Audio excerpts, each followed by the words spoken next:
Howdys and salutations, y'all! Sorry for the late start. Had to get a few things set up there, but we are at it now.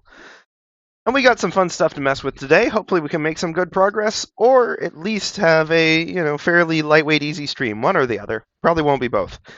But obviously we want to get some, we want to get to the armature and bones and all that jazz. Of course, of course. However, there's an issue I want to solve first, because it's making everything look trashy even when it would otherwise look decent, and I want to be able to judge the appearance based on the actual movement and rigging and such, not on the bad lighting, which is what we're currently dealing with. So I am, let's see, is this one light 1 and then this one's light 2? I'm getting rid of this one entirely. I only want to deal with one right now. And this one is some horrible high intensity wash out everything mess. We're going to fix that. Hold on, first up camera. I'm in edit mode, aren't I? Yep. Just going to casually scoot these out of the way. Once again. Sloppy but effective. Now let's go back to our one remaining light, wherever it's, here it is. I never find it. Oh, I accidentally scooted it with everything else. That would explain it. So obviously this arch doesn't have a lot of texture, and the material isn't doing it any favors on that front. And, that's okay for now, but we can still get the lighting where it doesn't look just garbo. So let's actually crack this open a bit. First off, scale. I need it bigger in every possible direction. Where's an actual view of this? Because it's really tiny right now. Oh, jeepers. Okay. I don't know that this matters a whole lot, but let's just clear that out. Scale, I'm talking bigger.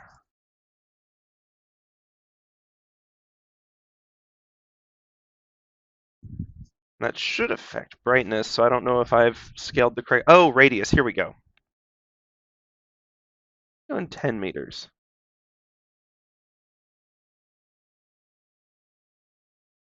There we go, that's better, but also let's get a color in here that isn't hyper intense. It doesn't have to be anything super, but yeah, that's too much yellow. But the solid white was not doing it any favors. There we go. Let's just make this big. Oh, it's within the radius of the light source, so it's not getting any light now. I think? Is that what's happening? No, because now it's outside of it. Oh dear, what have I done? I'll be honest, I did do some research and prep on this, but not as much on the lighting. That was more of a spontaneous thing. Oh, is the radius causing it to be more diffuse? I would have figured it'd be the opposite.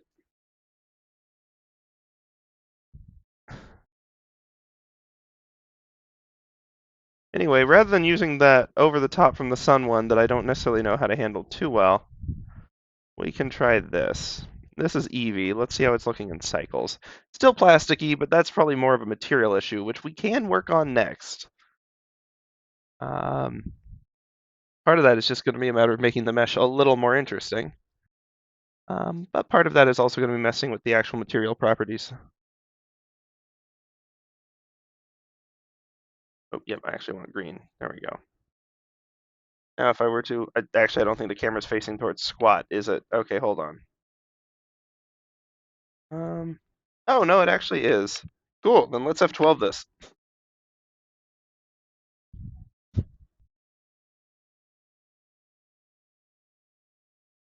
Well, it's better diffuse light, at least.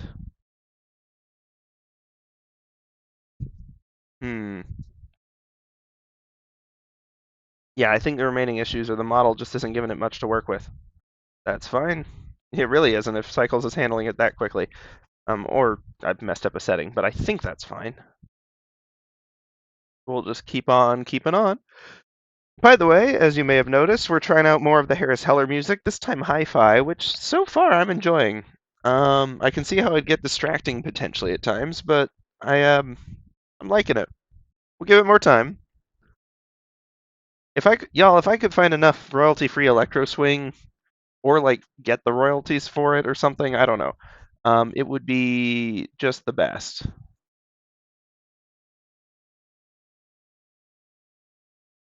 Yeesh. Okay, hold on. Because I love electro swing, and it's just there's not a lot of it just hanging out and about. Oh wait, hold on.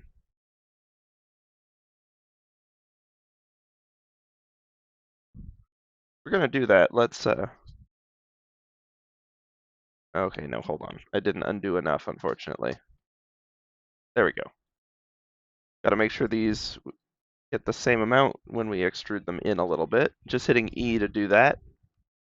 And there, that'll give a little bit of something. It won't be everything we do, don't worry.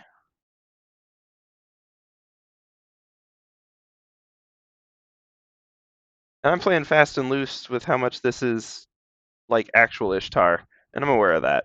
Or like the gate rather, because Ishtar's not on the gate. Heck, even Ishtar's symbol isn't on the gate. Ishtar's lions are on the path that led up to it. I believe was it the Mushushu? I think it was the Mushushu, and then also an actual animal that I can't believe I'm forgetting the actual animal. But you know, the Mushushu, they're the fun, vaguely dragonoid looking. They're cool. They cool. Okay. Other thing. Let's crack open the materials on here and actually give them some stuff. Blue. Let's see. Just going off of memory, I really should have actually rewatched some of the donut tutorials. It's become long enough. We can give this a little more sheen, I think. Um, actually, yes, I want a lot of sheen on the blue and more matte on the orange, but still some. Um, just a hint of metallic on that one, not so much. And then the subsurface color on both of these needs a little more excitement. Not a lot, but just a hint more. Start with that. Now let's go with like a. Actually, I think typically you do a lighter one through. And orange, same deal.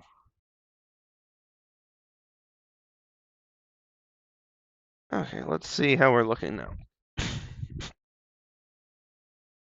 Yeah, still fairly angular. Still, yeah, I've done something wrong with how I've set up cycles. I'm gonna have to fix that. But this is at least looking a little more interesting now, which should set us up well for the next stage. And yeah, I'm not gonna do the back of it. We're just gonna stick with, or if I did the back of it, we're only gonna do, we're just doing this side. We're not doing the other side, is my point. Guess I could try to loop cut these and pull out. Let's do a little bit of that real quick. Um, hold on. Subdivide.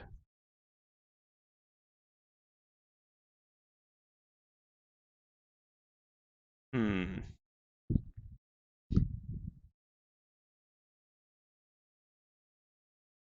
That sure doesn't look like it actually subdivided squat.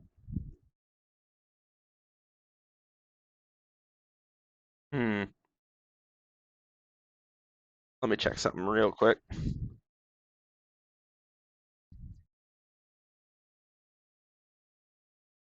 Or actually, hold on. New option, vertex view. Yeesh, we've got too much going on there. We'll deal with that later.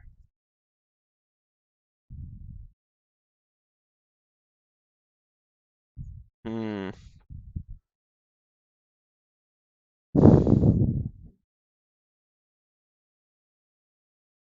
New edge from vertices. Yes. Okay. Then if I go into face view, still just one face. Dagnabbit. Oh, right. Yes. Hold on. I remember now.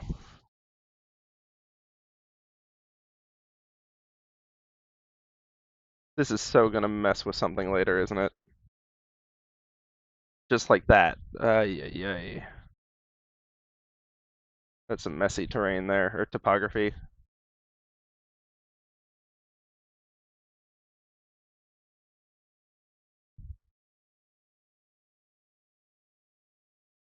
Let's see.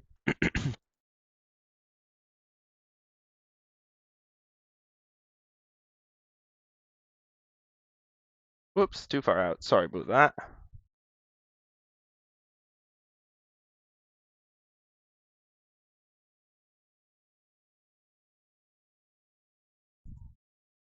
I'm going to control select so I can get all the way around this.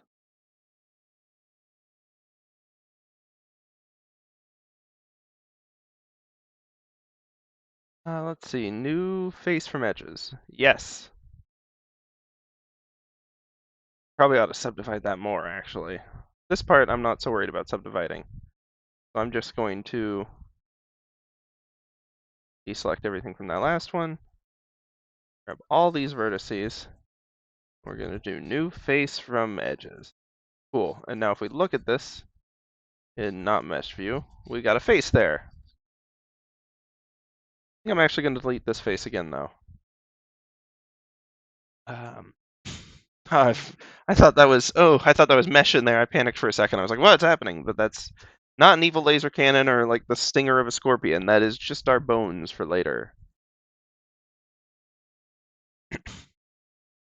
I think this one would be better from vertices, actually. Make sure I got the right one. Those are pretty nestled together. Let's make sure this inner part has the same flex as everything else. Cool.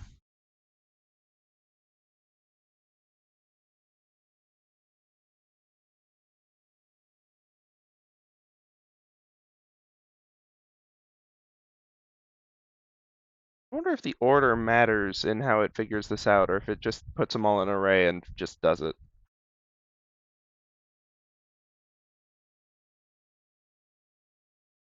We can do this one now.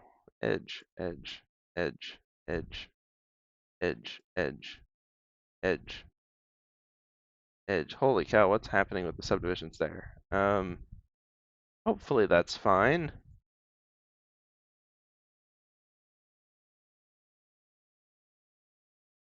I think that should be fine.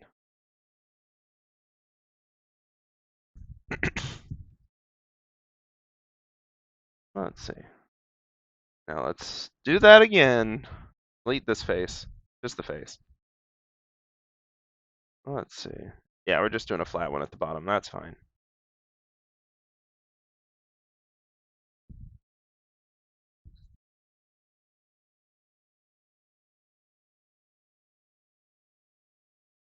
Let me make sure nothing else was selected first. And let me go into vertex mode, and let's try that again.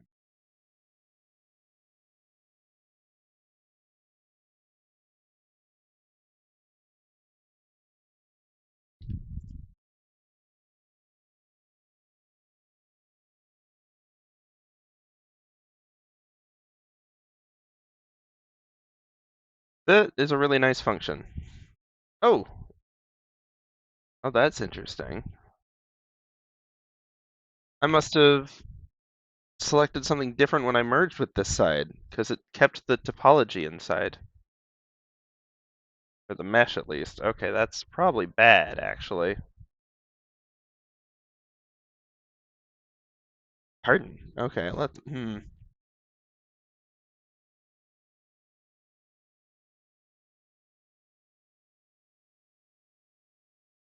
Okay, hold on. I'm gonna try to manually clean some of this up.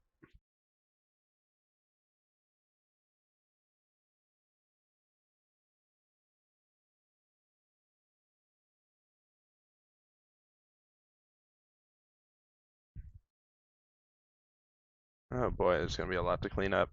Sorry about weird camera for a little bit here. Feels like I'm in Tron.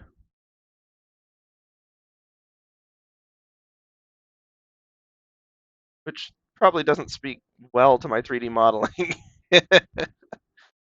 given how old that film is. And I mean the original one. The new one looks excellent. Not like this. Okay, so the lower topologies or topography, I don't know what the actual word for it is. It's weird. It's probably bad. I'm gonna leave it alone though, because I feel like messing with it will break it worse.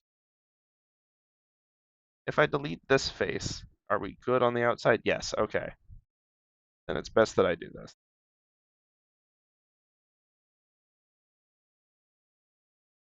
Those faces too? No? Yes. Yes. Oh, in fact, a lot of yes.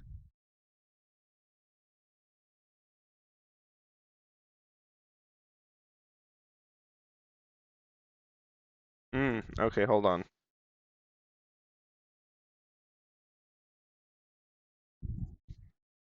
That leaves a gap on that side, but not on this one. Interesting.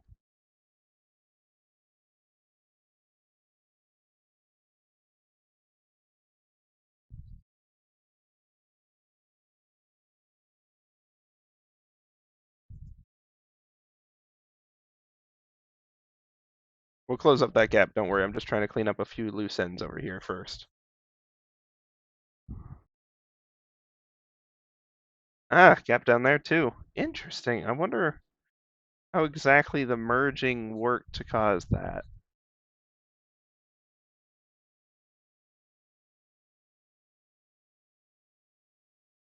Oh, hold on. Let's just get a better angle at this.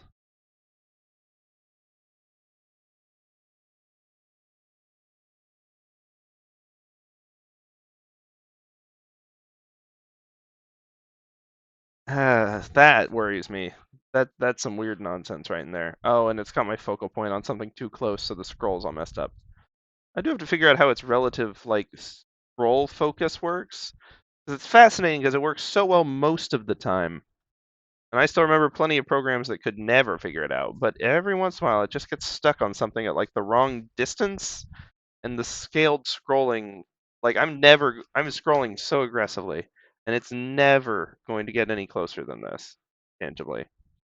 And I don't know why. That's not necessarily like a terrible thing. I just want to know why it works that way.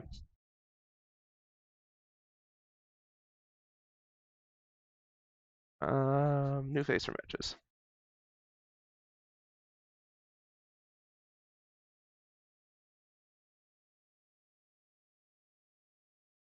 Okay, let's do the same. I'm sure there's a very efficient way that's just like close mesh that would do this in like 3 seconds, but we're not doing that yet. There's one other motive. Curious, will this work? Yeah, okay, okay. I wasn't sure if it would handle the top edge well, but I guess this is the most obvious, like simple, straightforward solution. Let's just bridge that gap. I don't know, sometimes they get weird. New face from edges. Like the reason I know this top one has, oh, it doesn't on this side. It had some weird subdivisions on the other side. I'm gonna have to clean out some more, aren't I? And so I wouldn't have wanted to do it first because it might have tried to like merge with some other weird vertices that I didn't want. Right, how'd I forget these? Right, sorry. Let's try this again, shall we?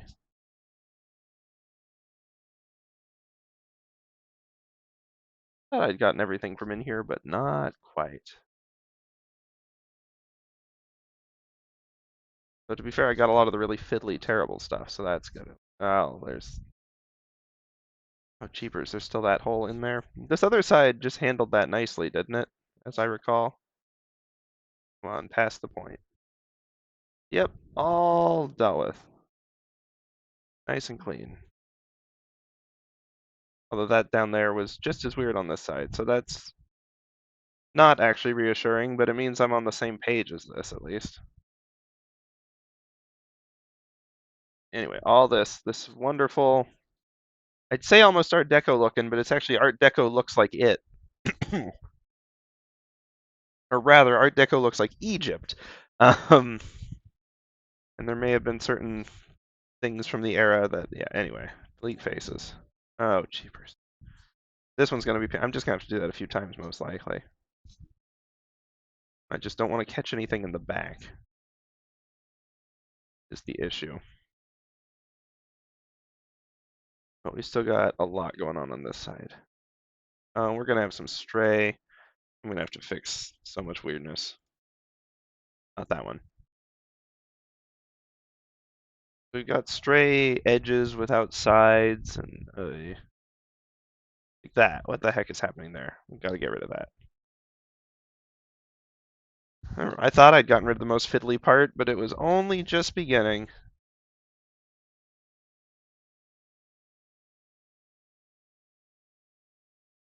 Oh, I can.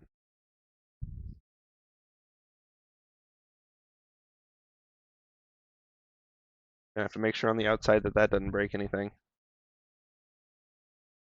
They all remind me, if anyone's there in chat, remind me when I'm going to the other side to double check all that stuff. I don't make any holes when I'm doing this.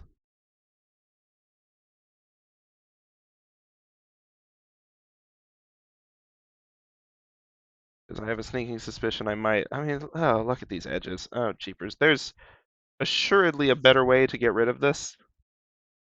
But I'll admit, I'm on kind of tired mode. It's a Thursday for anyone watching the VOD.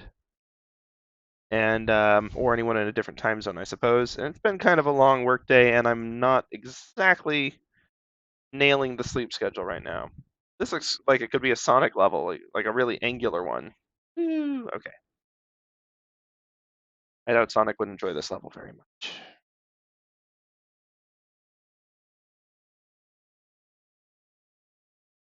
There we go. Now we're getting closer to where we need to be.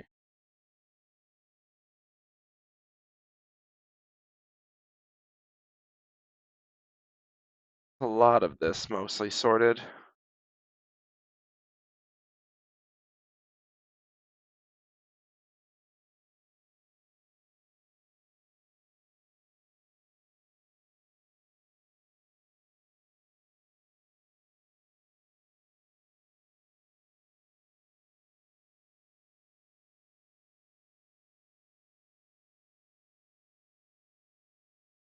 I'm loving this new music. It's getting some nice energy in here that we haven't had.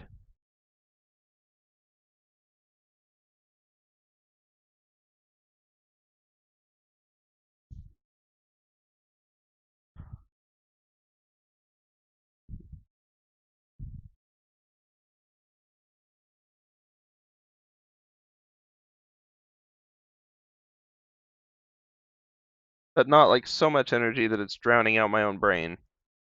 I like that music, but not when I'm trying to actually, focus and stream.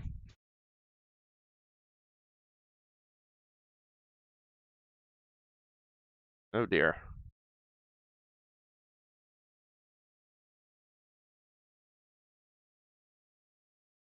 Jeepers. I need you to go away, buddy. There we go. Thank you.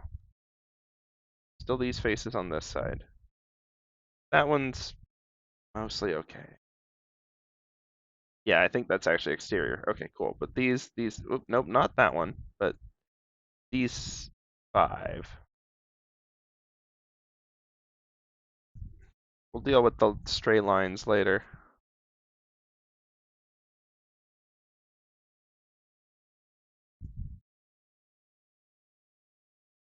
Let's just keep on, keep on.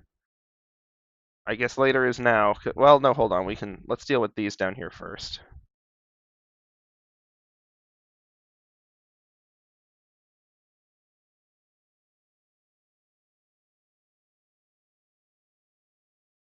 Not the most efficient way to do that. Okay, hold on. What did I just accidentally hit? Oh, jeepers. Oh, okay, that's fine. That's easy fix. Just changed our viewport options, rather.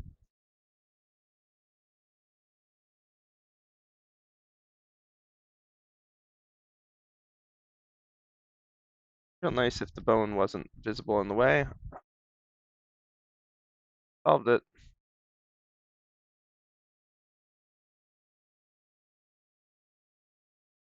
Actually, I think that color was helpful.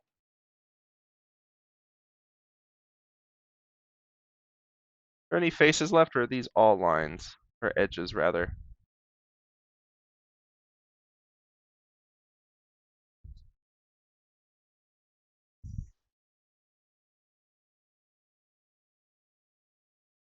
I also accidentally...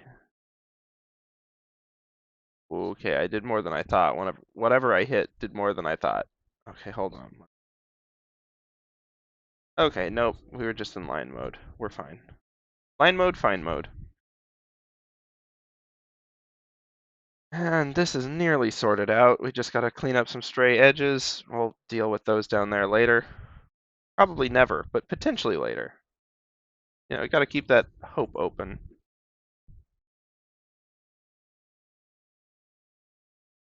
Delete that one, go back to object mode so I can see. Okay. Let's, okay, nope, didn't want to rotate. Don't want to think about what's up there.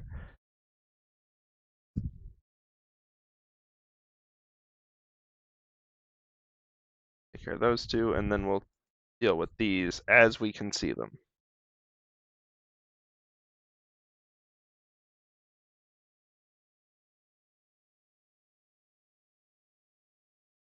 Still a few more.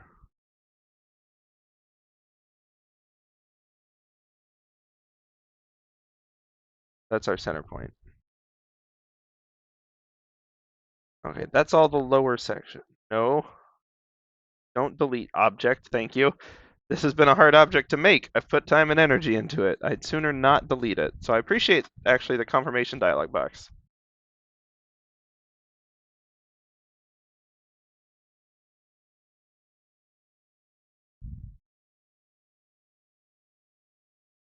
There's some little tiny weirdness over here. Hold on. There we go, that triangle. What's it up to?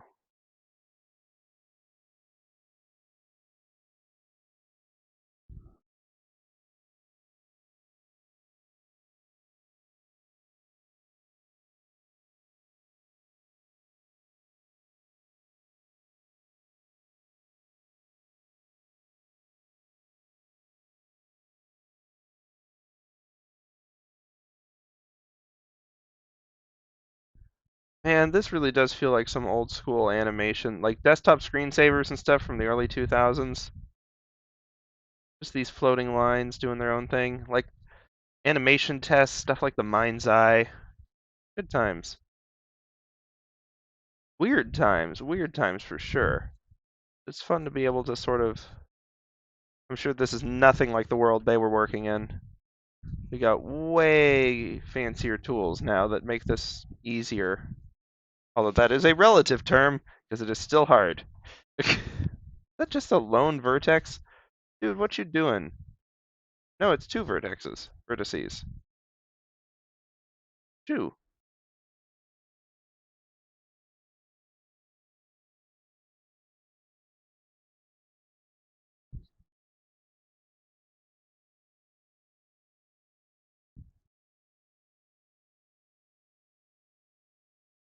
Object, or no, object mode. That looks like it's those clear. We're just down to these over here. Some more stray. I guess that is just a tiny line, but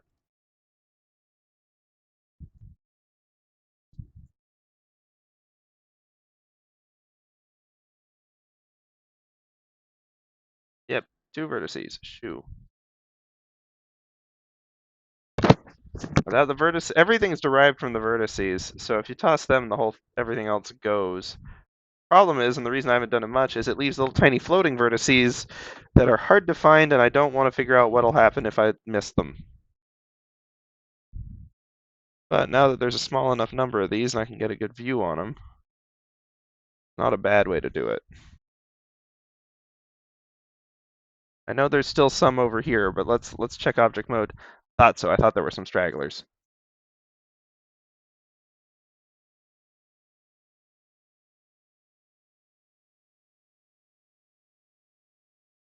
I think there may still be a little of that line hanging around where it shouldn't. Difficult to know if it was just aligned with this other stuff or actually related to it. I'm definitely going to have missed a little bit of this, and there's definitely a better way to do this. Oh, that's a face. That's a whole doggone face I missed. That's better.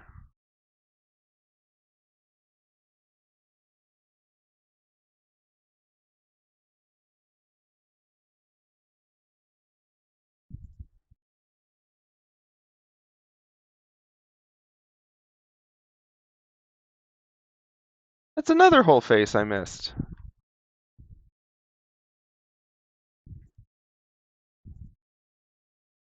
Out with thee. Okay. I guess there's a few more I can remove here. And then this should be at least a considerably less complex object, which will be better to work with.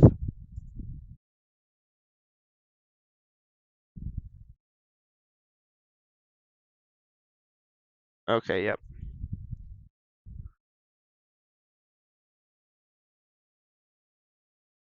How is there still stuff emerging from that wall that I just missed?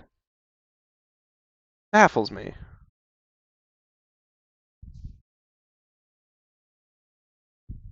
Ah, okay, I see.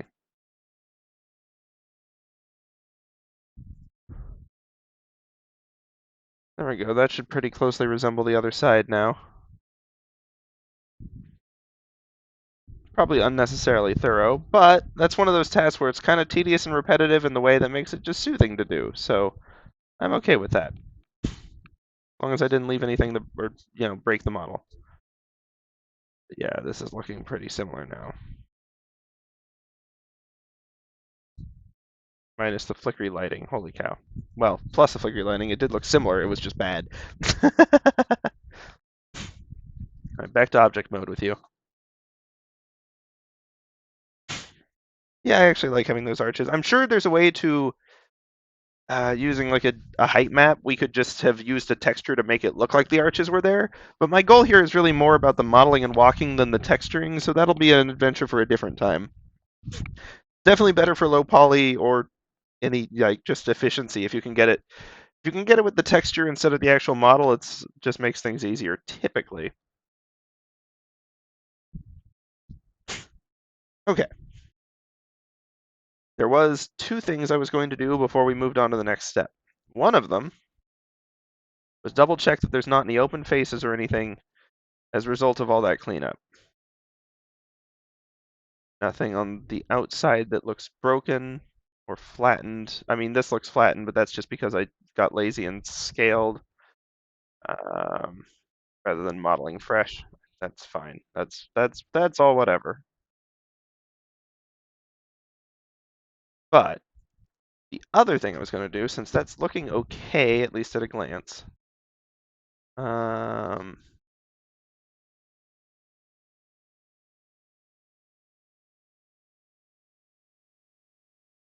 recalculating normals, just to be sure, because we deleted a bunch of junk. Okay, back to object mode. Sorry. The actual thing I was going to do, oh, I do need to be in edit mode for this. Face, select that one, extrude it out a little. Same with this one. Even if it's a lower level than those other ones outside, and it is, but that's okay, still looks considerably better. Although there's a lot of little faces in there that would be best merged, but deal with that some other time. That's an efficiency and optimization thing, and we're trying to just get basic skills here. So, next thing. I know I created this armature. And, well, I think it needs some tweaks.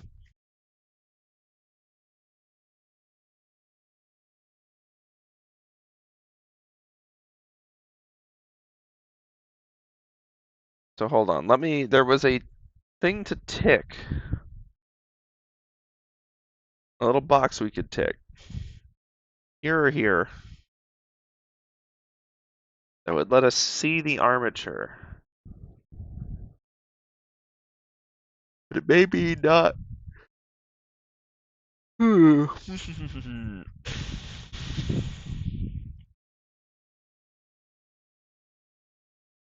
Armature, object type visibility armature. Okay. I know it's in there. I mean, I can literally see it, but there was something to be able to see at all times.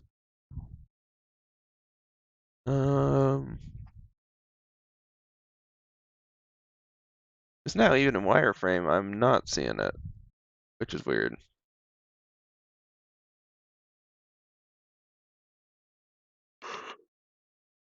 Like it's in there, but it's not visible. Unless the whole thing is. We're gonna have to work on that lighting and some other stuff too. Maybe add a little bit of very soft bevel on this.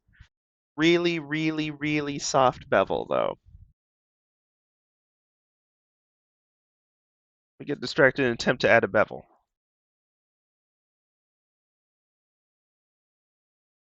Okay. I know I said really, really, really soft. Maybe a tad less soft than that.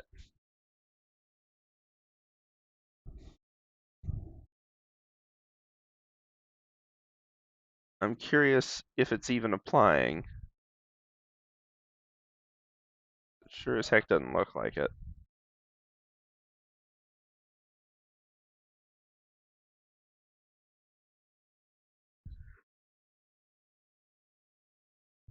Hmm.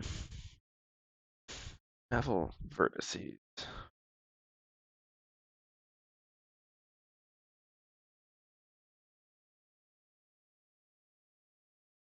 I'm not seeing the bevel on this. Unless it's, well, it's 0.5 meters. That's plenty. Actually, this is a fairly large model, but that should still be visible. Let's just set it to an extreme so we can see if it's doing anything. 10 meters, 10 segments. If I can't see that, then something else is off. Oh, well, it's doing something because that lagged the heck out of it. The old rule of programming of one way to test if something is or isn't having an effect is to go to an extreme. Maybe not a good idea when it's already Blender and that's pushing the limits of its processing power. Which I hope it's using the GPU. I noticed it didn't save the render settings, so I hope it saved the basic processing settings for graphics.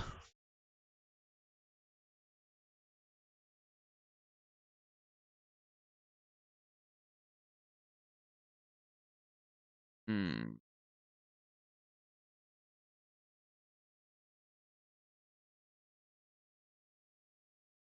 Where the heck even are the Blender setting, like preferences?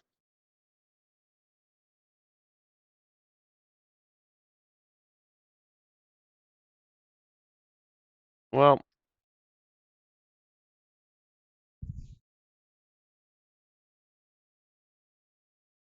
this is why I save early and often. I'm going to give it some time to think. Good time for me to throw a little message of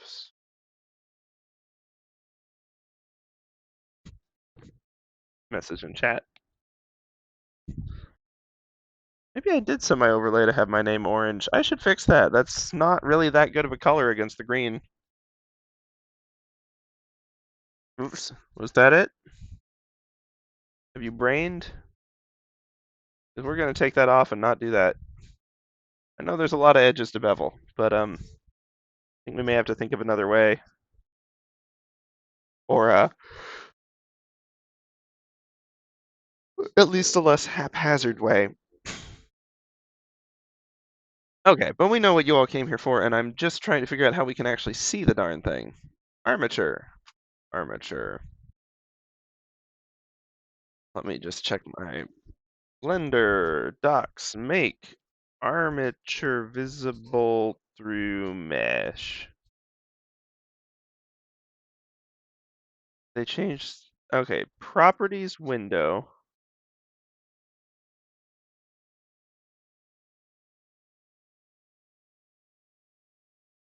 Oh, it's the. Is it on the camera properties?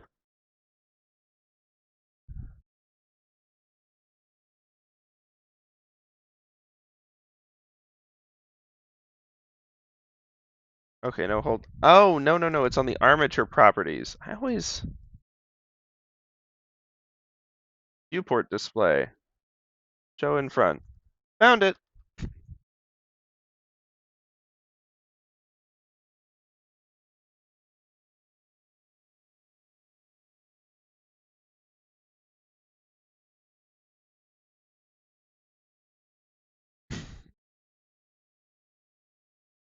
Hmm. Thank you, people of the forum. Alex Sandoval for posting a problem, getting no responses, and then sending your solution on the forum. Bravo! A true contributor to society.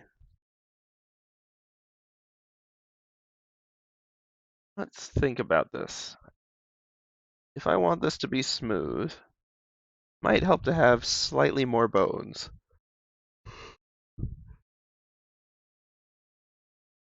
That said, I do like the idea of the hips being a pure pivot. So, and the center point being up here. Ergo, I think maybe just chill on the legs a little.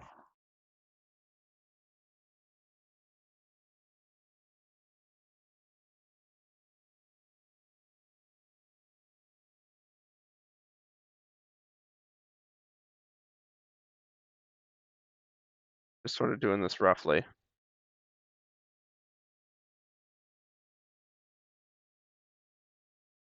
Oh wait, no. Actually, yeah. No, that just puts the axis between them. Okay. Separately.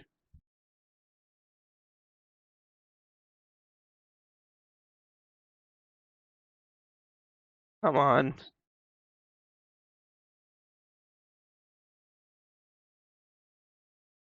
Okay, well,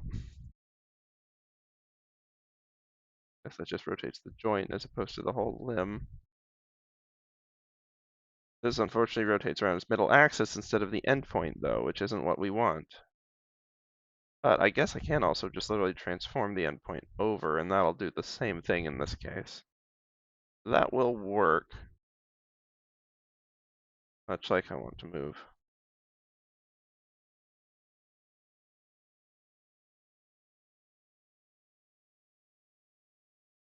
Trying to center these in the columns a little bit. I do like a good Tron recognizer look, to be fair, but this ain't quite what we need. We are also actually going to extrude one more limb out. I know full well this is going to be pointing towards me.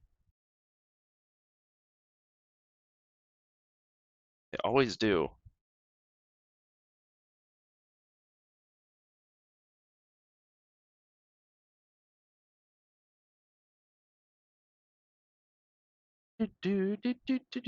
Not what we need, though. Very funny, but no. Just this one. Dagnabbit, that's... W still isn't move, no matter how many times I mistakenly think it is. Okay, anyway, we've got that. Now, as I recall, we encountered something weird last time with the mesh armature connection. The bones need to have vertex groups. I don't remember if those are already in here or not. Because if I need to create those, that's part of the issue. But let's start out just looking at our object. Add modifier. Armature. Object. Armature. Vertex group. I don't have any yet. Okay.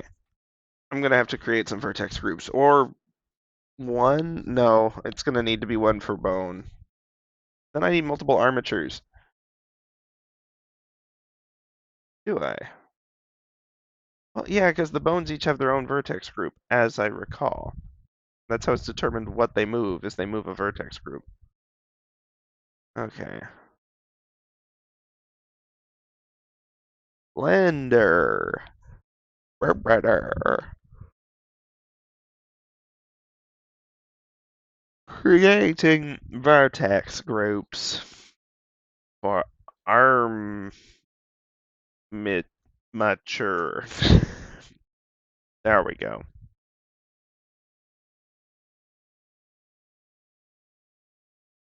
Oh, there's an automated way. That's from 9 years ago. Wonder if that still works.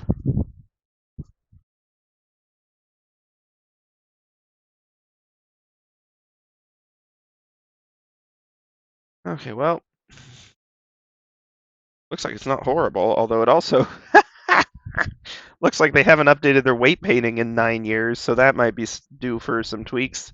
20, wow, 2013 was that long ago? It doesn't feel like that long ago.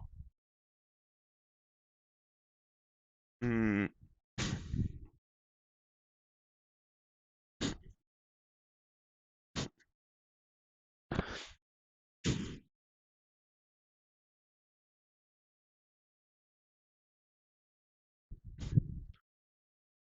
let's see.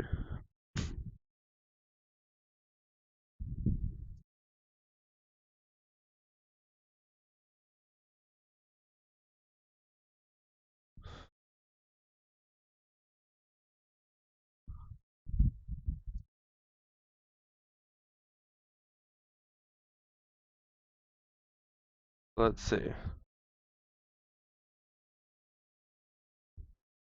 Hmm,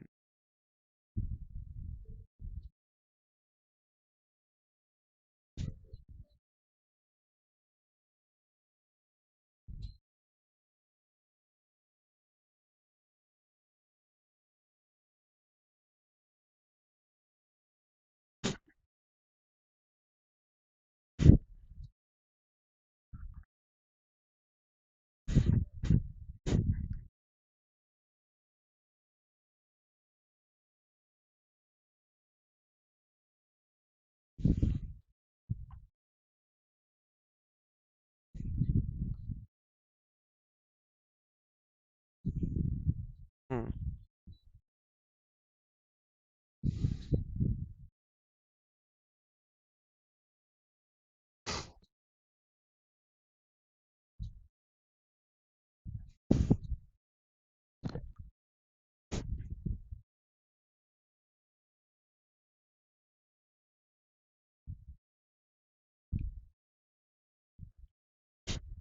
let's see.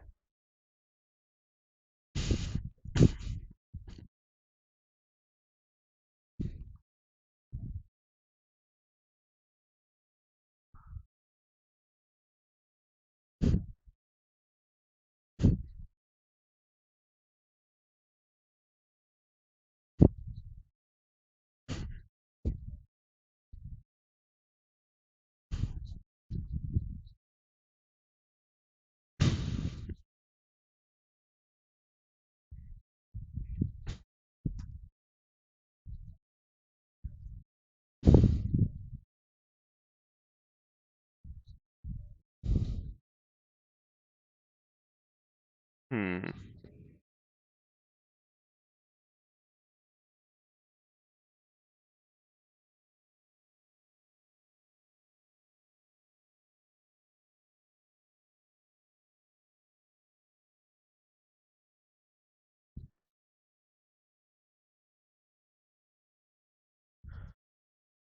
Okay, hold on. Like the mesh and then the armature. Right, I need to do the parenting thing. That's the. Okay. Yeah, no, it's tower arch.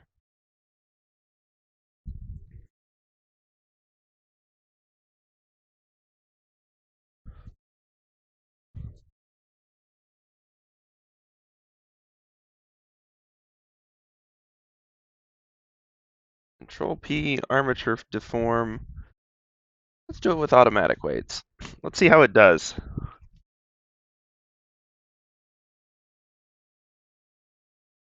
And now I gotta just find where the heck I put weight paint mode.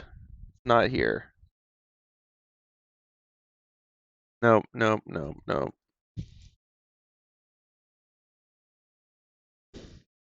Not sculpting either. Let's see.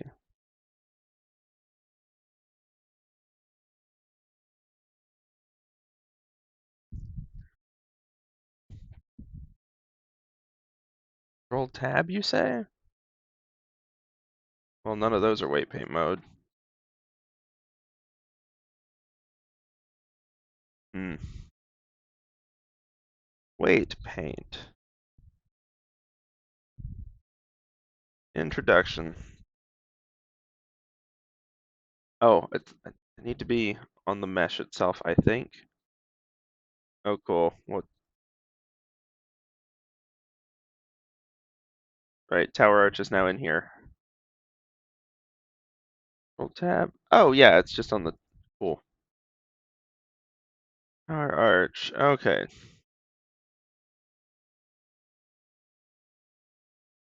Question is,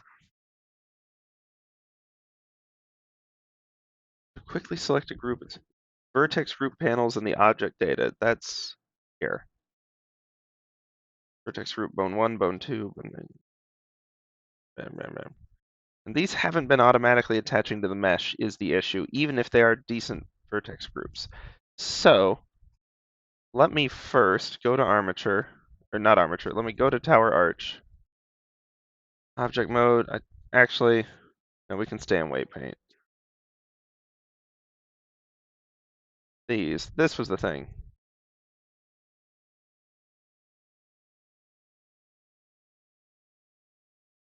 Hold on. No, I don't want to invert that. Let's just get it in there fresh. Vertex groups.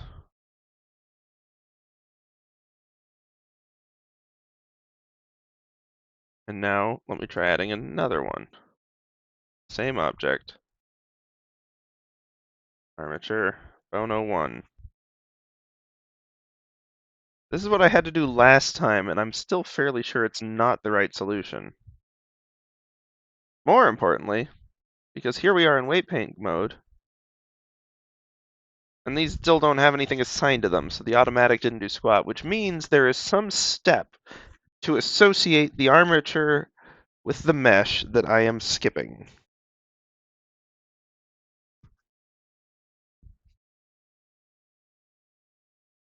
Which step am I missing?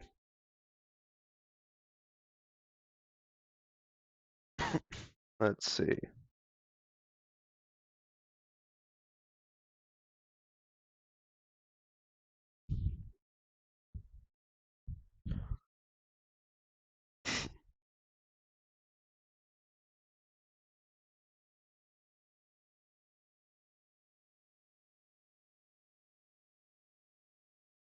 Hmm.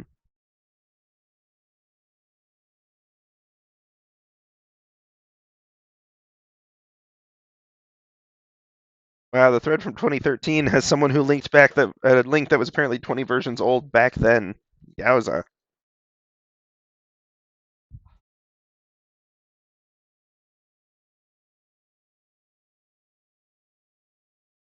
Okay. Sorry, y'all may just have to enjoy the music for a second while I'm in here browsing the docs. Actually, I can bring y'all into the docs too. And this isn't docs, this is the forum. So let's see what we got.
Hmm.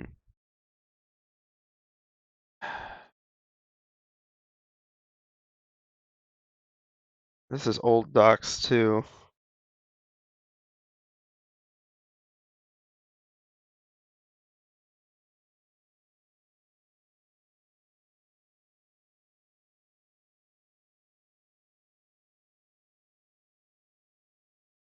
The vertex groups need the same name as the bone, which I'm fairly sure they have because I never renamed the bones, which was bad play on my part. Should have done that. Gonna be unclear which was which, but they're in here. And I thought it said to automatically map. so it's intriguing to me that it still doesn't. Hmm. You know what, y'all? Give me a few minutes. I'm gonna go on a break, see if I can find a solution to this. See y'all on the flip side and enjoy the music.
Howdys and salutations, y'all. I'll be honest, I don't know if I have a full solution, but I have something I want to try.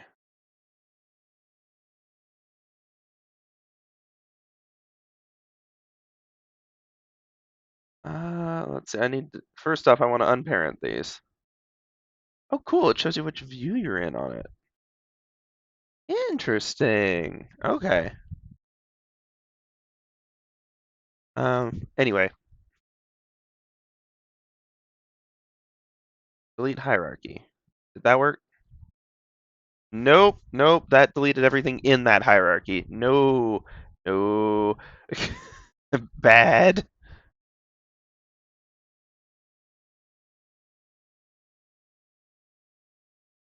Give me a second. I have to look up how to unparent it. Dagnabbit. Alt P? Okay.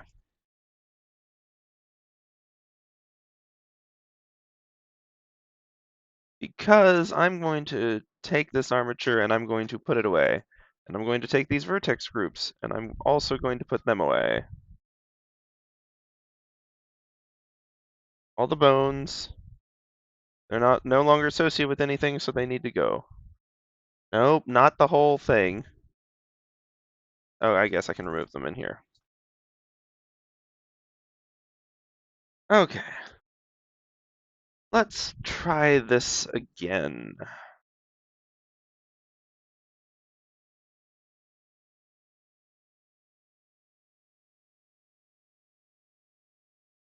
Maybe the other one, yeah? I like that silhouette in the background, that's fun. Anyway, looks like we're in ISO mode right now. Always happy to see. Fascinating. Okay, but yes, we got this selected. Go into object mode. We're on the right view. They suggest wireframe, although I don't know that that's required. But the main thing is Shift A. Let's add the armature rather than as an independent thing. The armature is hopefully actually associated with this in some way. Uh, we'll see. Anyway, we're going to edit mode.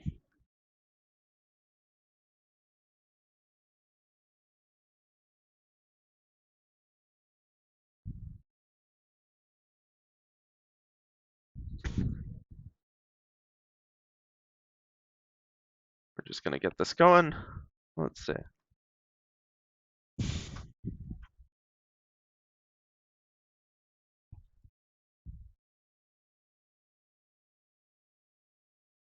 Hold on, let me make sure this is properly centered first.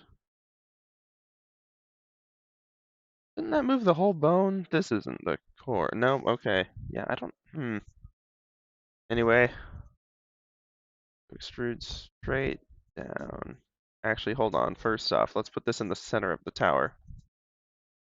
Oh, okay, we'd already accidentally extruded something else, had we? Alright, dead center.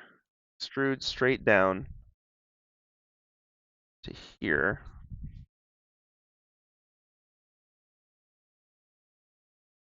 Then do it again.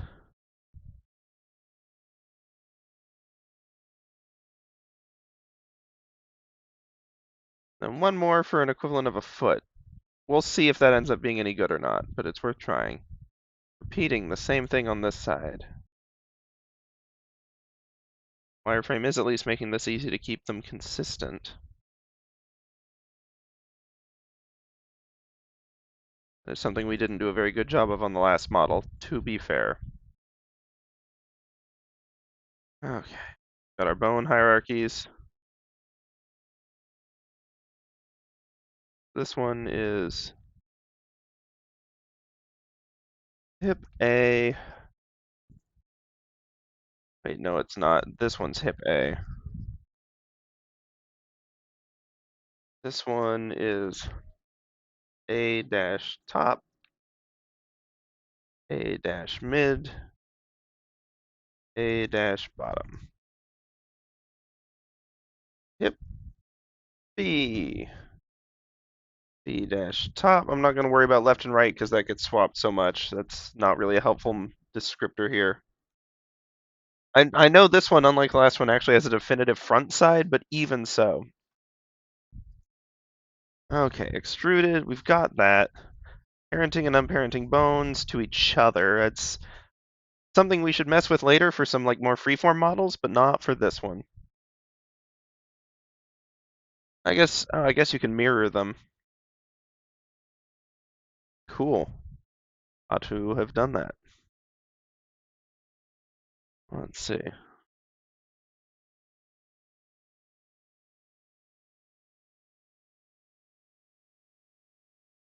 Adding bones. Okay, this didn't actually help with the parenting.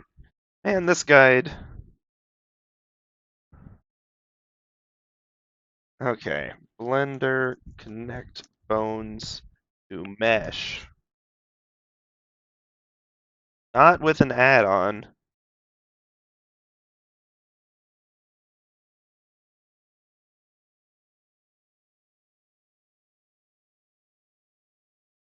Parenting. Hold on, which Blender doc is this? 3.4.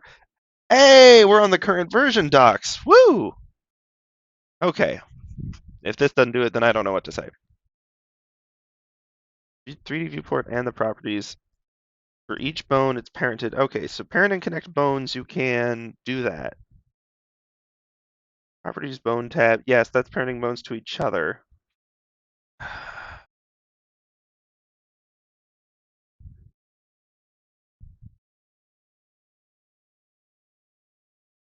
Nope. I am so tired of Google's people also ask questions. Like, I don't know how it determines whether the answer it provides actually answers the question, but it feels more and more it doesn't. And it found a few keywords, but not the right ones. That feature used to feel stronger than it does now. It has been really, really off lately, in the last couple years, I mean.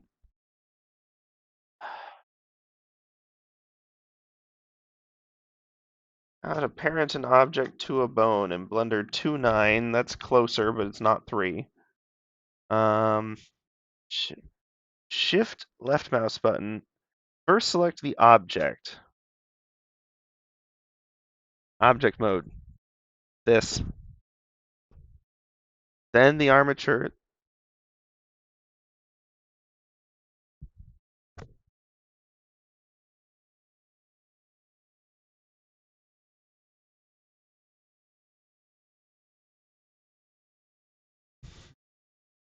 Nope, nope.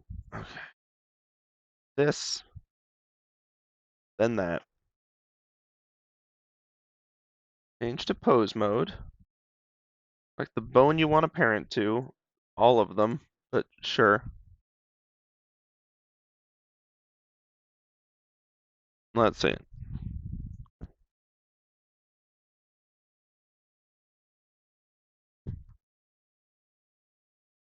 Oh, this is someone's dev blog, so it's probably not good practice. But at least it's recent.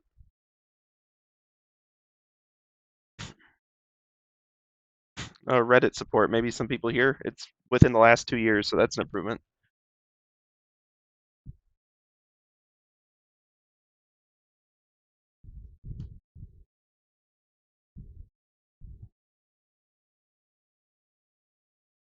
Okay, hold on. Sorry, I'm new to Blender, messing around with making my first model. I wanted to start with the base. Oh, hold on. I realize I haven't checked chat. Nope, we're good. Feel free to say anything if you want, but right now we're just digging through Blender documentation. I guess I can share the documentation on screen. Hello, I'm very new to Blender, messing around with making my first model. I wanted to start with a base rather than sculpting everything completely by hand for the first time, so I used Vroid Studio to make a generic anime model, which I then imported into Blender, along with its armature. That's not a bad idea, actually. I've got Vroid, I think. For later. I wanted to sculpt the hair from scratch in Blender, which I've managed to do, but now I can't work out how to attach it to the head so that it moves along with the bones that are already rigged from Vroid. Oh, they already had a connected armature. It's interesting that you can import that. Okay. I've tried joining the meshes, but the hair still doesn't move along with the head. I've also tried weight painting, and I looked up some tutorials for that, but I'm not sure if I'm following the right process. I feel like there must be something relatively simple I'm just totally missing. Please ignore how much of a mess the hair is. I'm really just fooling around right now. Broken blender screenshots are always fun. Okay. So this is how to parent a bone to an armature again. Tag nabbit. Select hair, then armature, then parent, but choose option for bone. We'll parent the hair to the bone. Oh yeah, that grease pencil style in Blender is cool. Something I will have to mess with someday. 2D art in Blender, I don't even know where to start. Okay. Okay, so this one says to select the armature and press tab for edit mode, then the head bone, and then go back to object mode. Okay, so armature, edit mode.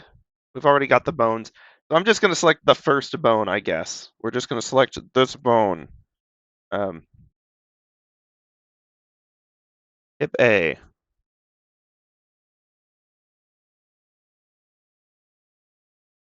Object mode, select. Okay, no, this is the same as those. Select this, then select the armature. Then parent, but choose the option for bone. Control P. I feel like this is what we tried. Oh, we could just try set the object's parenting bone. That's different. Okay, that is different. Parented the whole object to that bone, which is probably bad. Ah, why is the... Oh, jeepers. Okay, I'm going to undo that parenting, but now we know how to do it.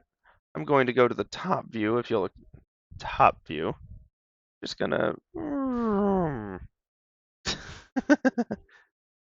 Let's get X. Let's see this through it. Let's make sure we're roughly centered. Cool. Let's try that again, shall we? So select object, then select armature, then Control P, but select bone, not armature deform. Let's see if that did it better.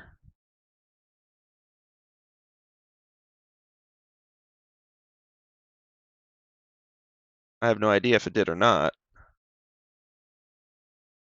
If I were to go into pose mode and do a thing, yep.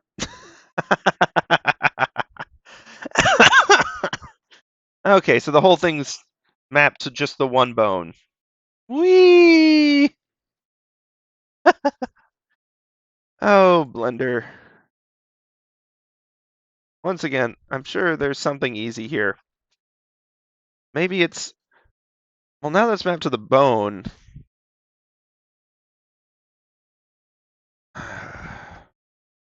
Does that mean... Well, no, because that's still only going to be the one vertex group in the armature add-on. Okay, okay, hold on. Attach. Armatures and mesh rigging in Blender. There's got to be something I'm missing here. This is commonly done. It's not impossible to do. Every article starts with 6 paragraphs on why you need to rig and what it is. I get it. I know what it is. Done this plenty of times in Maya. I've done it successfully in Blender, just not properly. I'd like to have a non-sloppy fix. Okay. Back to the guidelines, y'all. The basic rigging process. Typically, rigging is composed of 2 main processes. 1, building a skeleton. Check. And 2, linking the skeleton and mesh together in such that when the former is manipulated, the latter deforms. In Blender, this is done through the use of an armature and vertex groups. Yes, yes, we all understand this is a simplification. An armature is an independent object, yes. With multiple bones, yes. Number of bones contained, yes. Articulation, yes. Unibody mesh, no limbs, simple. You can just make a single line of bones. Yep, that's nice. Yeah, see this dude, no arms, just needs to be kind of wobbly. Wibble wobble. You can do that with just a few bones. The second vital component, vertex groups, are a means through which a particular mesh section moves when a corresponding bone moves. In other words, each area of a mesh to be controlled is assigned a group carrying the same name as the bone used to control it. This link between the armature and the way the mesh is controlled is a parent-child relationship, where the parent, the armature, and it is bones, nice use of apostrophe there, influence and control child mesh groups and its vertex groups. Got it right the second time. Yes, the influence is definitely not automatic. The two objects may have corresponding names. It's not until the latter, the mesh, is the parent of the former, the armature. Wait. Here, up here, they say that the armature, let's see, the parent is the armature and its bones, and the child is the mesh. Here they say the latter, in this case being the mesh, they even specify the latter, the mesh, is the parent, and the former is the child. So which is the parent? This is what I've been trying to figure out. I assume the mesh is the child of the armature. That makes sense because the armature is the thing driving the action and the mesh is following it. Yes, yes, orient yourself before you mess with it. Origin point also key. Actually, I should probably fix my mesh origin point. It's likely not terrible. Okay. Object's origin point. Origin is determined to use root, but let's see.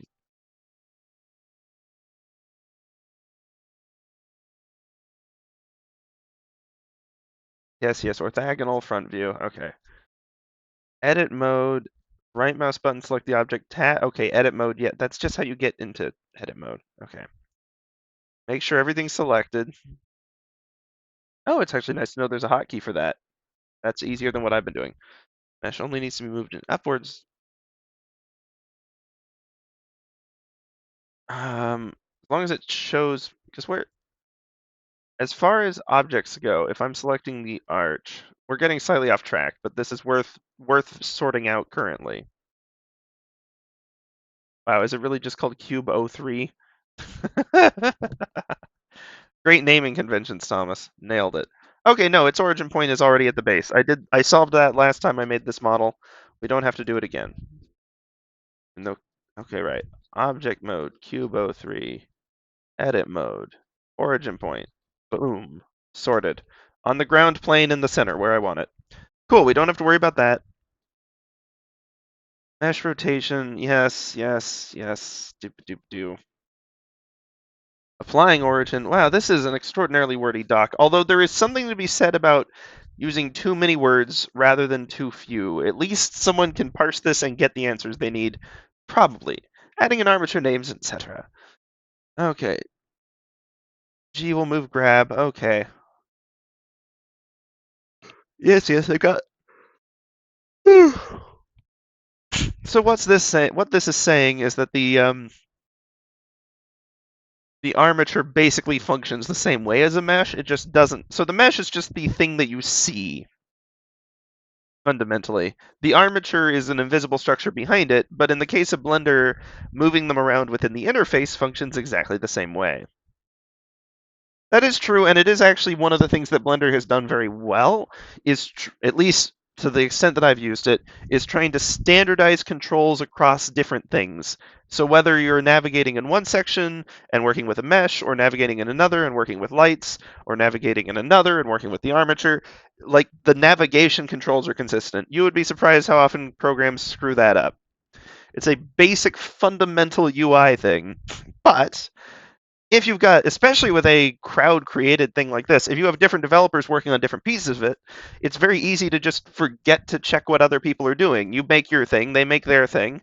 You make yours a perfect UI scenario for your little part of it, and then they make theirs perfect UI for their little part of it, and then you've got two competing things. So Blender, it's not perfect. For example, in fact, I think the most obvious one that this is the kind of thing that you would never think of as a developer, but as a user will catch you, and it's really funny to me how stuff like this works. So if I am selecting spaces here, clicking, or faces rather, clicking one selects it. Actually, let me make sure that y'all have a good view of this, like the top of Blender here too. It's not as critical, but I might as well get it going. Although, hold on. Shouldn't need anything in the bottom, hopefully. I'm not doing animation yet today. Definitely not with the amount of time left. So, okay. So selecting faces, you click. If you want to select two separate faces anywhere, you shift and click. And you can just pick any you want. Doop, doop, doop, doop. Any of them, they don't have to be next to each other. It just picks the specific ones. If you want to select a section, you hold down Control instead of Shift. And now it will go from A to B, or you can even do different sections where it'll fill the whole, like, everything. Yeah, there's a lot of ways to do this. I can check fill region and do, like, okay. Anyway, so holding down Control lets you do that. Gotta stop talking about that. So basically, Shift is for the separate discrete ones, and Control lets you grab everything between the two. But in this menu, it's the opposite. And obviously, as a developer, who in their right mind would think, oh yeah, grab and select needs to be the same on the mesh as it needs to be in the text menu. But it's genuinely jarring for users, or at least it can be. So here, if I click here and then I shift and select down, it grabs everything in between. But if I click here and then I control click, it only grabs the two. And that's universal for most just interfaces on computers. You've probably figured that out already. Run into it. That's Microsoft, that's Apple. I mean, I'm sure there's some funky Linux ones that handle it differently, but for the most part, it's universal. You'll even find that on like gaming systems to the extent that they have mouse compatibility and such. So that's just one of those funny little user interface, user experience things that is why programs like this are so complicated to learn and so complicated to make, because it's not like anyone's out here striving to make a garbage interface. And Blender has done improved a long way since it started, but there's still room to go. But this is why it's so important to have people who understand UI and UX who can really look at it. And that's that again. Blender is open source, crowd built. This is the fact that this functions at all is phenomenally astounding and very impressive. And I'm going to be honest, its interface is better than Maya. Don't get me wrong, the interface here is rough. And the challenge with stuff like this is it has so many different types of things. Modeling versus sculpting, those are different.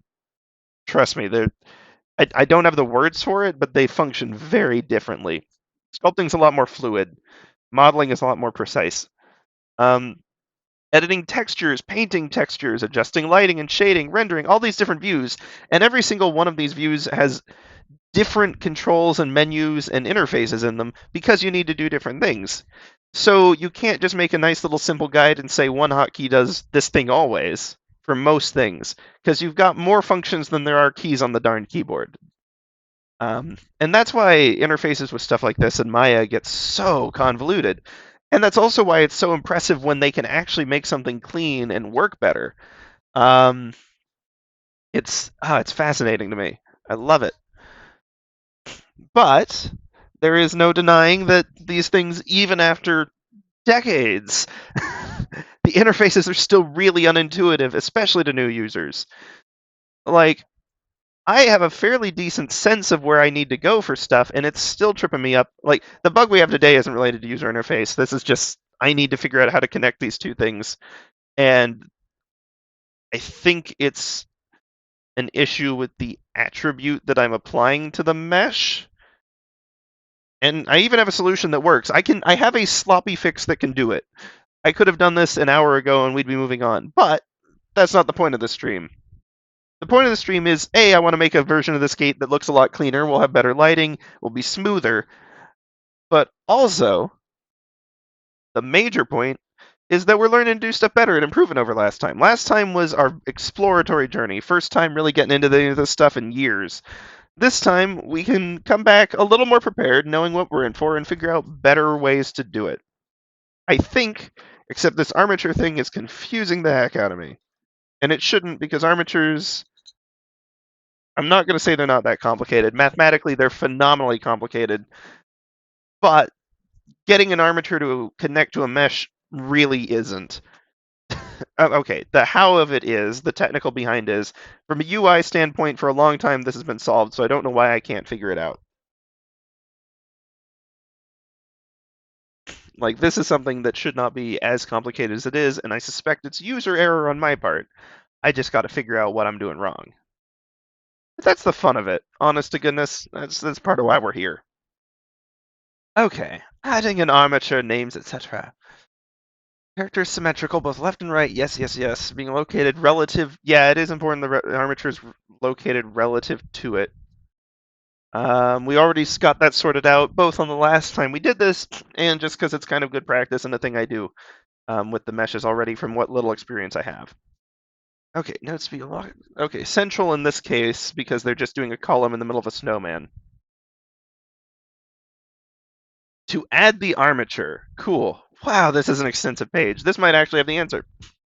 Although it's an older version of Blender, you can tell by the UI, so I don't think this has changed. Okay. To add the armature, be in object mode. Okay, that's different. Select armature single bone from the list. Oh, no, this is creating the armature, not adding it to the mesh. Okay, we'll keep going. Briefly about bones. I bet it won't be briefly.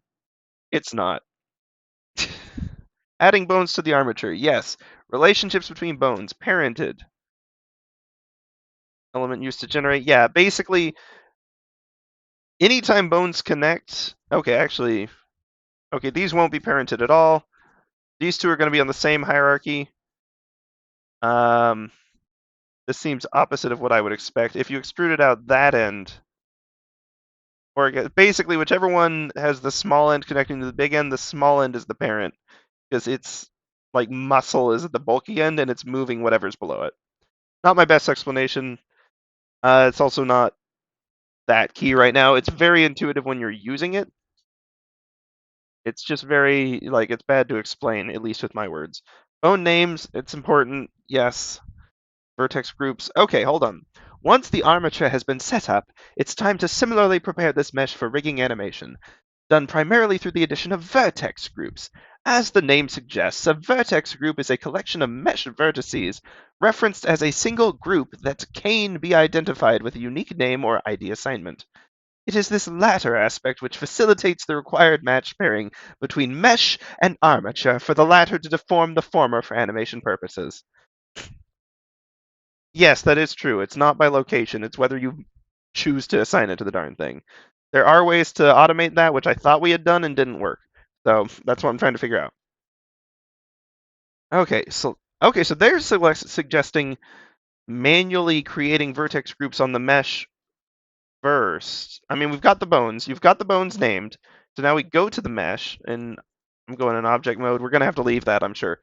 So creating vertex groups. Also, can I just say, holy cow, this music's getting me pumped. Hi-Fi was a good choice. I'm going to come back to this one for sure. Drum and bass was pretty fun, but this has been...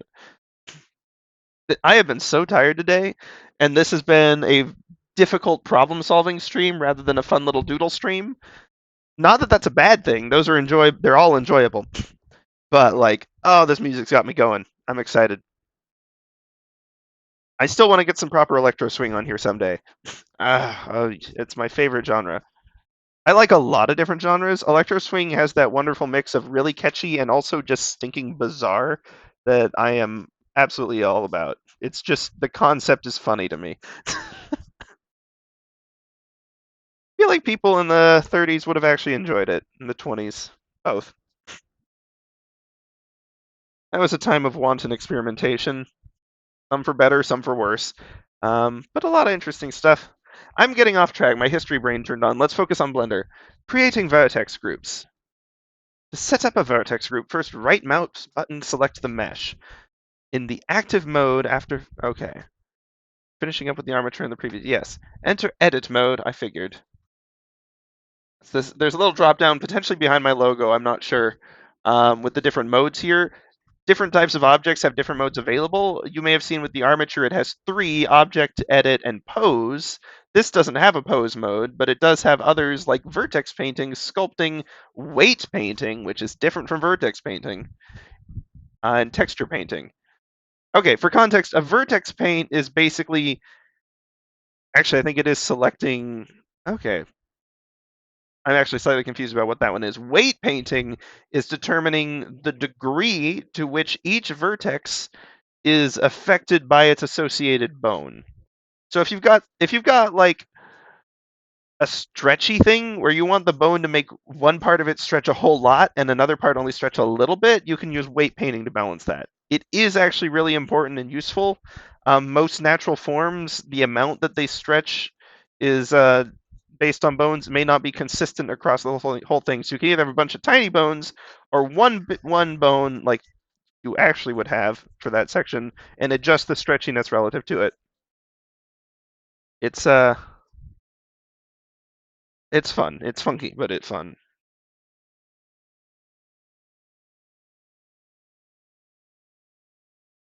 I mean, if you think about bending your elbow, you've got the whole arm in your bone. Or, wow, no, I bet you hope you don't have an arm in your bone, but you should have a bone in your arm.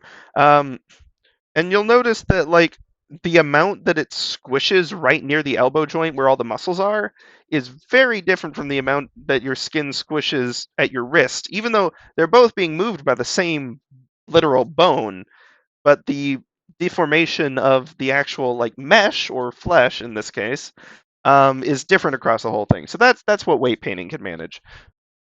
One of many things weight painting can manage. Okay, vertex groups can be created in both object or edit mode, the latter being chosen largely for the convenience of being in a mode that allows a group to be created and vertex selected without switching. Yeah, okay. You can use face and edge too. Vertex is the most precise, although in our case, face might actually be reasonably practical. Okay, edit mode, switch to vertex mesh selection. Okay, so we'll start with that. For the record, you may see the pink dots. In edit mode, there are three subsections, depending on how finicky you want to get with it. It's depending on more than that. Faces, which are planes, they're, um, I guess they are two-dimensional objects. Yeah, they are 2D. Um, but they're just flat surfaces, and they're the most obvious thing when you look at this. You can see they highlight when I select. We've also got edges, which are the lines that define planes. And I will say, Blender thinks of it as the plane is defined by its edges. If you delete the edge, the plane will go away too. It basically just figures out where the planes should be, or faces as it calls them, figures out where the faces should be based on the edges. But the edges are determined by the vertices, which are the points on each of their ends. So really, vertices are the fundamental thing. Blender then figures out where the edges should be based on those, and other things you tell it about how they should be related, but mainly that. And then, but like they're all dependent on the vertices. And then it calculates the faces from the edges. So you can edit at as high or low a level as you like, and Blender can translate across all three. It's actually very nice. Um, let's see. Vertex groups can be selected there.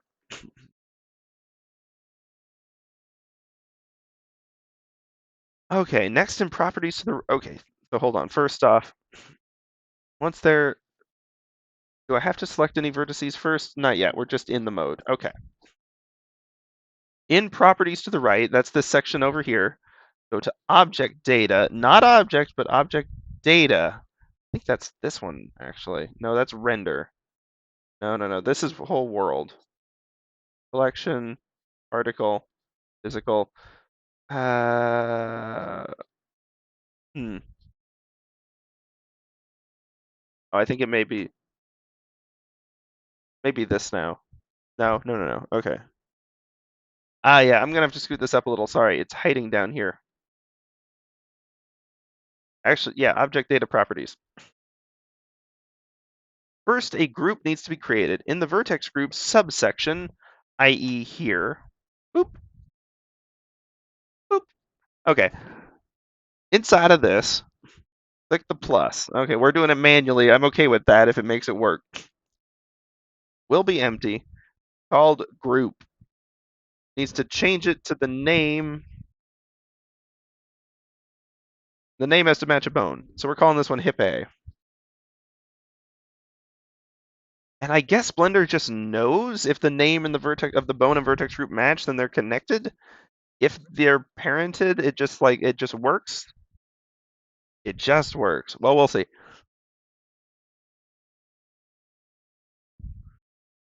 Press enter or click out of it to save it. Yep. Same as pretty much any text interface, but good to note. Default name is group to maintain unique references. It'll add 0.001, 0.002. Yeah, you've seen that with bones or anything in here, just in case you bulk create a ton of them. Once the initial group has been made, repeat this process to create additional ones for every bone. They are case sensitive. Okay. Bear with me for a second, y'all. I guess we've really got to create new ones for every bone in here. That's fine. Means I can actually create them in an order that is the same as the bones and not just some weird nonsense.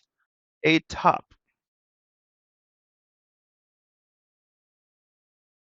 A mid. A bottom. Whoops. There we go. Hip B. This is not a standard naming convention. It's this would not be great in a larger project. It would annoy other people working on it if I named them like this. Mainly not the mid top bottom thing or whatever. That's probably fine. But like the hip B and then using hyphens for all the other one, like it's a dumb logic that makes sense to me and anyone who saw the process of making it, but would be a pain if you just showed up later and you're like, where does hip fall relative to the others? Like, is it above, below, unrelated? It's used as a different name, so maybe it's unrelated. Yeah, so bad naming conventions. I shouldn't do that, but it's fine. Okay, we've created a series of data blocks. Let me make sure. Yes. As yet, there are no actual mesh vertices assigned to any of them, so this is what needs to be done now.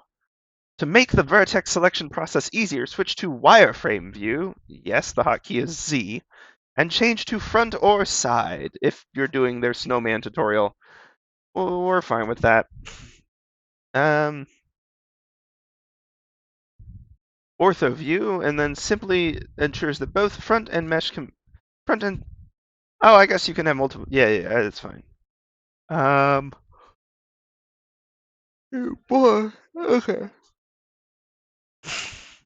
Okay, so there's explaining the best way to select which vertices should be in which group. We shall do the same. But the first thing I need to do is 1 second. Object mode, armature. Which one's hip A? Pose mode. Okay, so C, I got turned around. A is currently on the right. Okay. Back to tower mesh, back to vertex groups. Object mode, edit mode. I'm on the wrong thing. Object mode, select the other object, please. Thank you. Now we can go back. Actually, edit mode. Sorry, edit mode. That's right. Oops. There we go. Hopefully y'all can see that okay. Yeah, that's pretty good.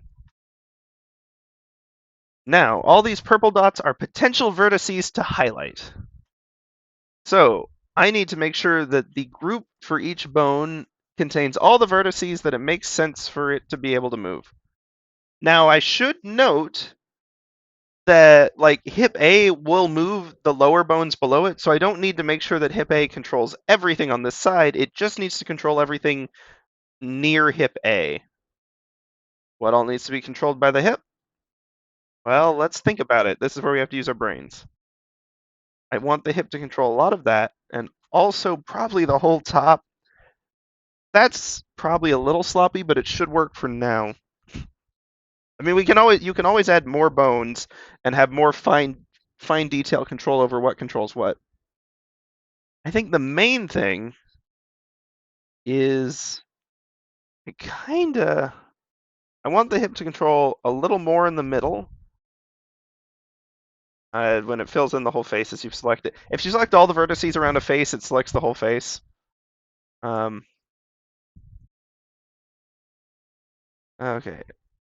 Hold on. I've got to figure out how to deselect some of these. We're going to exit that mode for a second. Hold on. Under deselect. Shift left click. And then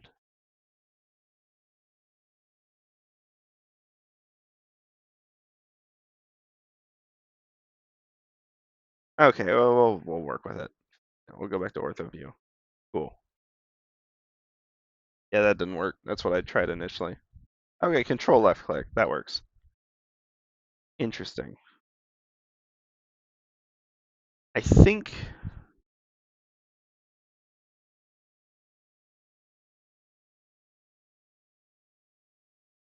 that's reasonable for hip A. Assign.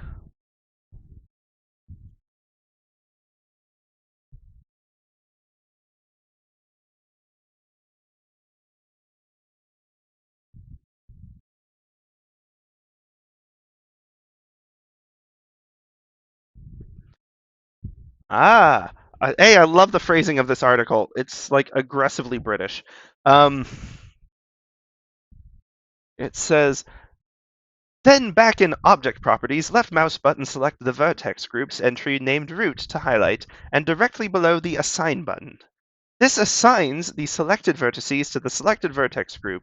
Nothing untoward happens once assigned. To confirm the action, click the deselect button to the right. If group creation was done correctly, the highlighted vertices should deselect as if pressing A. I love the use of untoward there. No one uses untoward. I use it semi-jokingly and semi because I'm a nerd.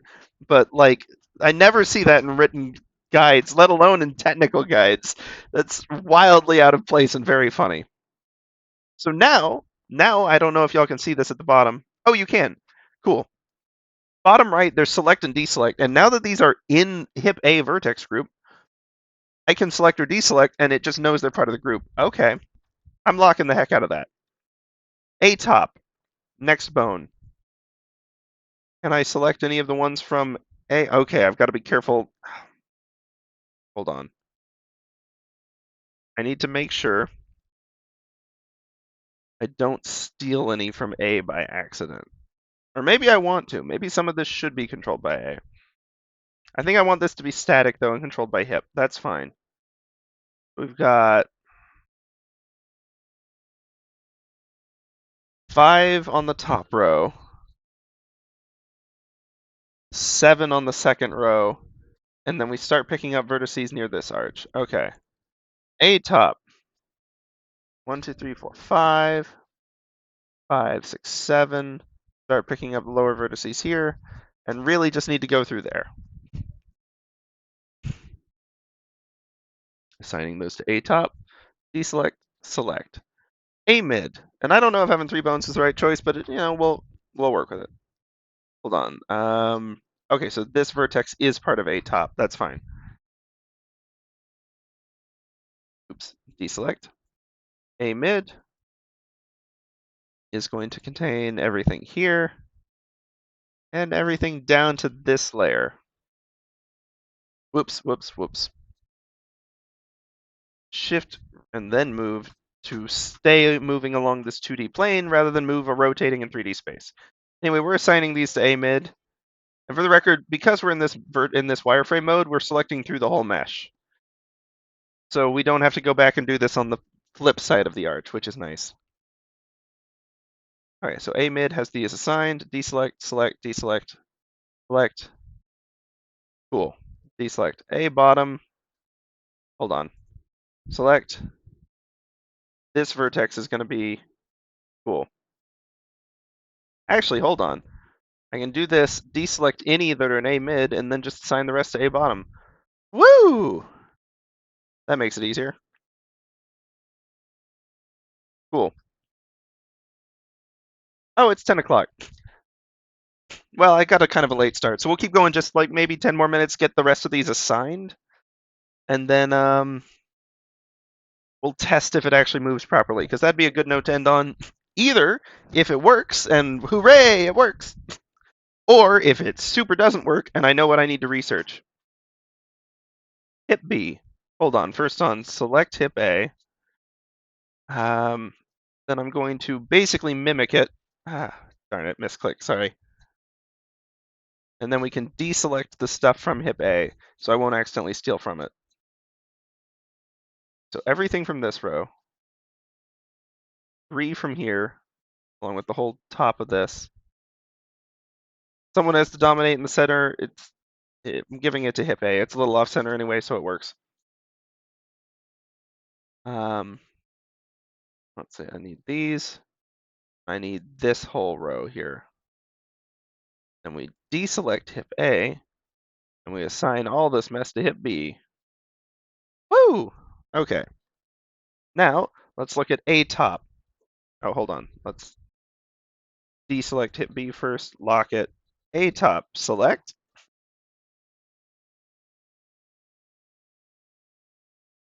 Oh, that just maintains relative weights. Okay, that's not actually that useful of a lock. Okay. Right, this is the... We'll just grab everything up here and deselect the stuff that's already in top. I just want to figure out how far down to go, which is apparently to right here. Can do. B top. Oh wait, no, hold on.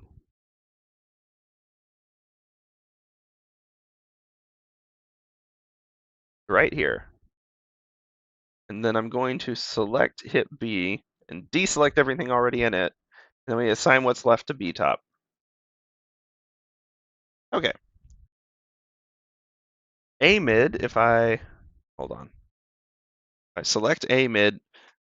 Okay. It's basically 2 full rows. Starting with this thing. Okay, so starting here, and this mid one's actually pretty powerful. We may have to give this top row to the top one for the knee movements. We'll see. Oh, we already did. Okay, that'll be fine then, I think.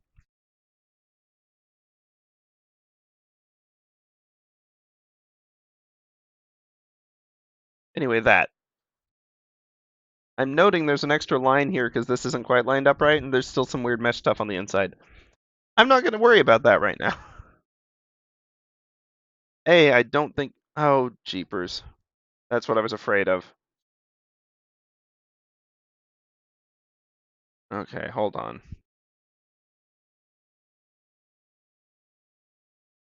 A bottom deselect, A mid unlock, and assign back to this one, please.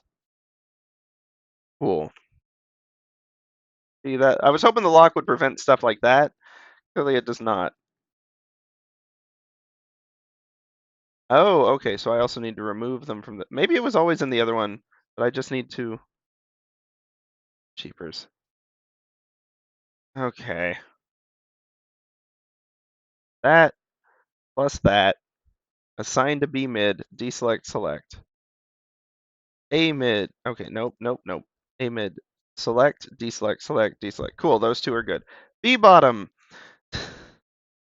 Just grab it all, go to B mid, deselect anything already in it, assign what's left to this. Okay, that's our vertex groups created and the vertices assigned to them. That's actually potentially less frustrating in a more organic shape. We'll see. Yes.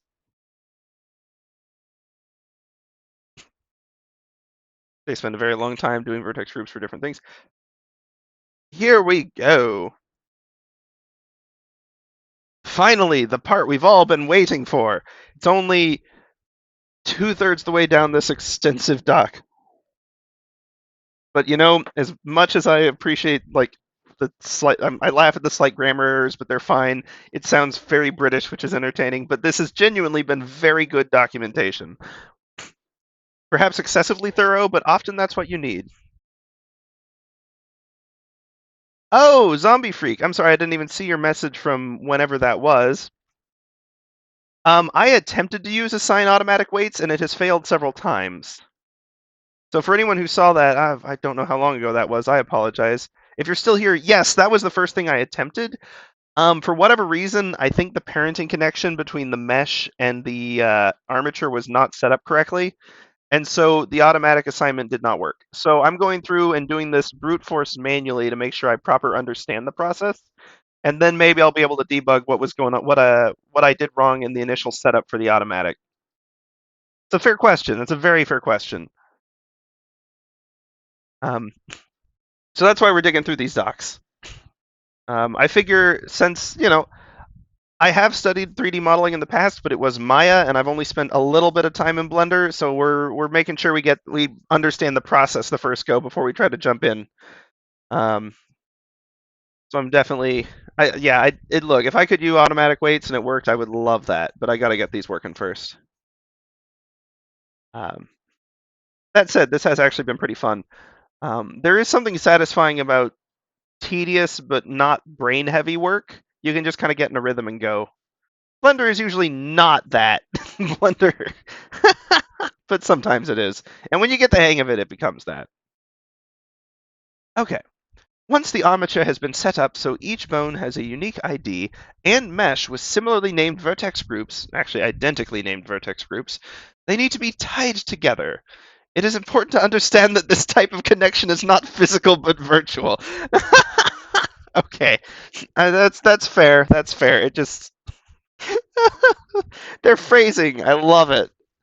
Oh, the mesh and armature. Ooh, excellent use of a semicolon too. Love it. Love to see that. The mesh and armature are not actually joined together as can be done when joining mesh objects. Okay, that is an important differentiation. They always remain separate. Instead, an associative link is made through the use of another parent and child relationship. Okay.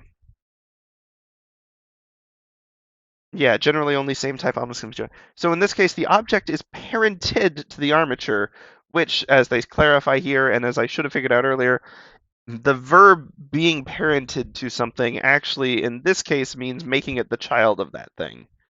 Interesting. That tracks with what I've seen in the past. It's just okay, man. I'm rusty on some of the terminology here. Got to refresh on that. To parent, first select the mesh in object mode rather than edit.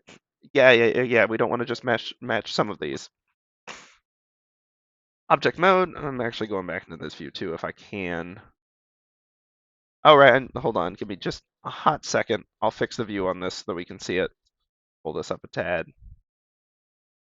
Boop-a-doop-a-doo. Where was that setting option?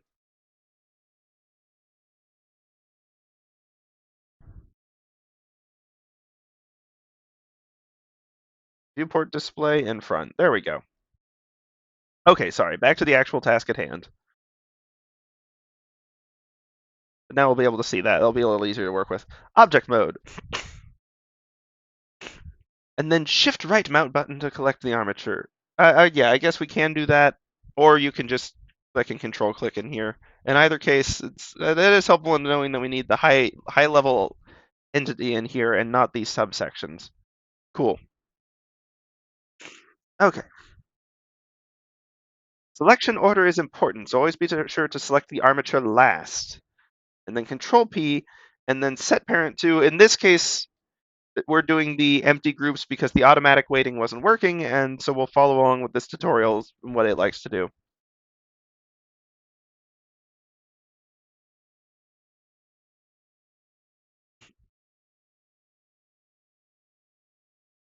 Oh, if you press P alone, it's just preview mode. Nice.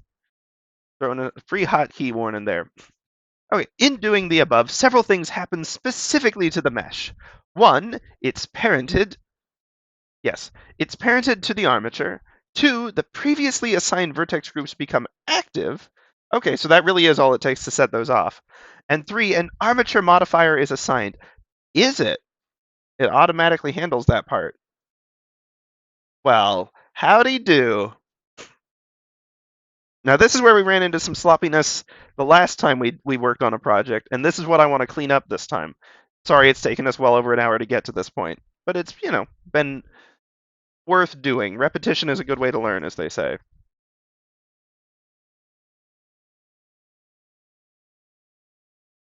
Let's see. Okay. Yes, the modifier is there. You can also manually add one, which is what I had to do last time, so we were way off base there. Um, let's see. Once the proper parenting relationship has been set up, the rig then needs to be tested to make sure it deforms and articulates correctly. Yes, so pose mode. Moment of truth, y'all. Because you'll note that it doesn't have a vertex group selected in this field. And I don't know if that's a versioning thing, and I need to find 3.4. We'll find out. We'll go to the armature, we'll go to pose mode. I'll bring this in full view so we can all see everything that happens. Come on, buddy. Okay, okay. Okay, there we go. Right. Stick to 2D rotations for now. Does this look funny and warpy? Yes. Does it look a heck of a lot better than when we had barely any subdivisions on the surface? Also, yes. Would it look better if we had more subdivisions? A third time, yes, definitely. But that's something we can work on with that subdivision attribute modifier. There we go. This has... Oh, we got a vertex in the wrong group. Okay, we'll fix that. This motion is, despite the wonkiness, much more fluid than our first go. Good. That's what I was expecting, but it is good to have that confirmed. Now let's go fix that one dot that's in the wrong vertex group. Yeah, you can see it's resisting the movement on this one, and it really... Oh, wait, was it... Oh, it was on this upper one here? Yeah, it really wants to follow that one. Okay, little buddy. Let's go back into edit mode. Oop, I'm sorry. Let's go object mode. Select the correct thing, then go into edit mode. Let's go into our vertex groups. Deselect that. We've got a slight issue where, let's see, that's what, hip B, I think? Yes.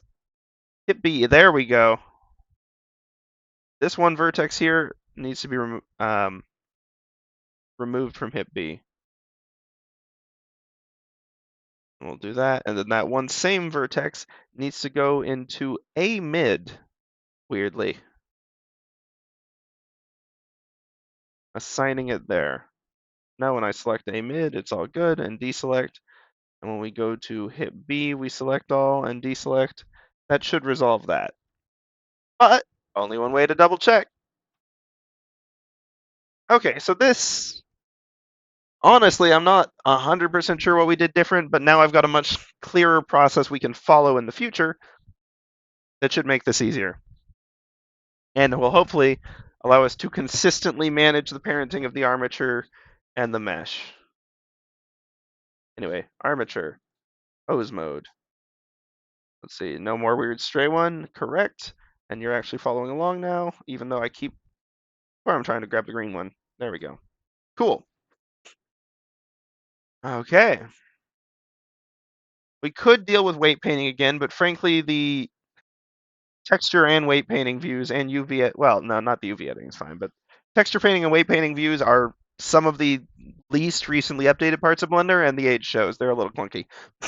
Could really, there, if you can do it not using those tools, it's usually easier. So at least from my admittedly limited experience.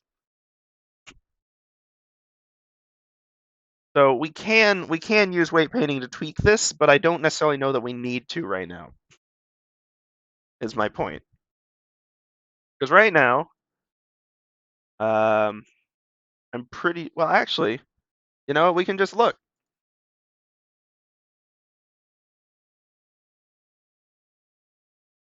Weight paint. There we go. We can select each of these and see the degree, and you can see. Okay, so actually, that's nice that it's automatically smoothed out the degrees between sections, as you can sort of see. These are, let's see, hip B. Curious how consistent it is with how it figures this out. Okay, pretty good. A top, B mid, A mid. Yeah. Oops. B bottom and A bottom. Okay. I'm actually, yeah, those look reasonable. We can tweak the extremeness, especially around the knees and the hips. That is something we can mess with more going forward. But for now, I think we're going to have to call it there. I am very excited that despite the fact that this took a while, now I feel like I've fully understand what went wrong the first time, and or at the very least, how to avoid repeating that error. And more importantly, this is looking like this has still gone so much faster than our first go round. Admittedly, lighting is still bad. That's because I want to get some proper environment for this to be in. I want to just throw some plain, like not literally a background like skybox, although we could do that. There's some free ones available and some options there. But I meant more. I'm trying to go for more of an abstract, clean. Let's just throw a big old background mesh behind it, single flat color that complements the arch, and then just go with that. Um, so to that end, we can go ahead and at least test it. It'll help us sorting out the lighting later. Let's go to Eevee for the shadows for now so we can just, run with this.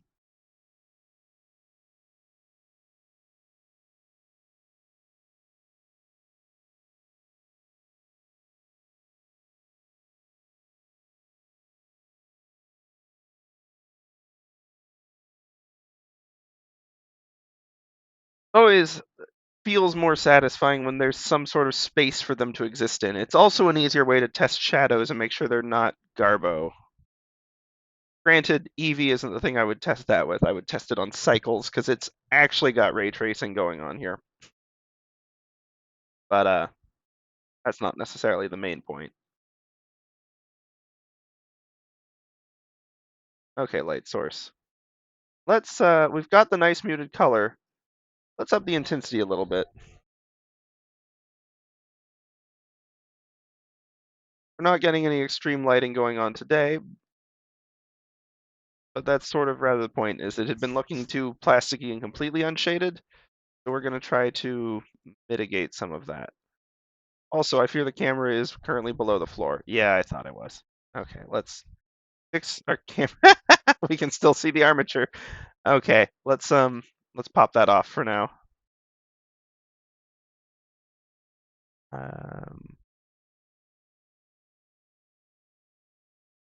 oop. Let's just take the camera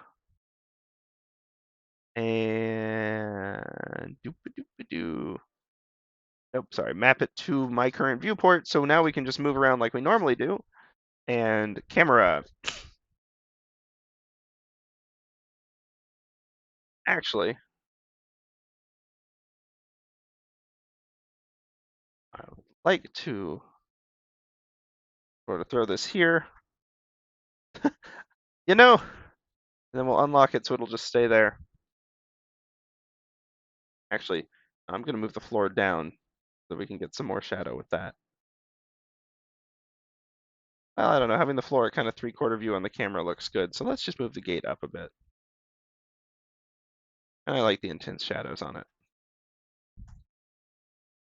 With that note, I'm actually going to zoop our light source. Zoop, I said again. Oops, not vertical. Sorry, I'm on the x-axis.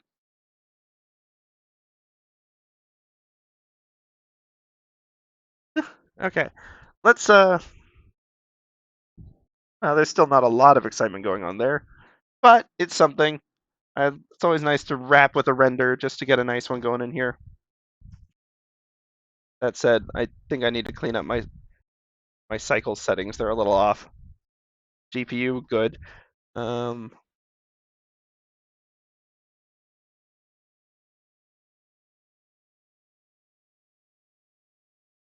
Right, that's why it's taking so long. I've got pretty high max samples.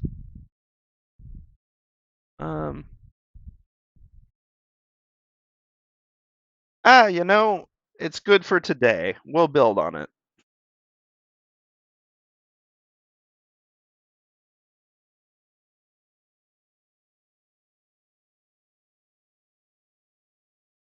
Why wouldn't I want to animate a little marching gate? Here, I'll even show you the one we did. We did a previous version that's a little janky that I've got on my pause screen. I'll show it for a second.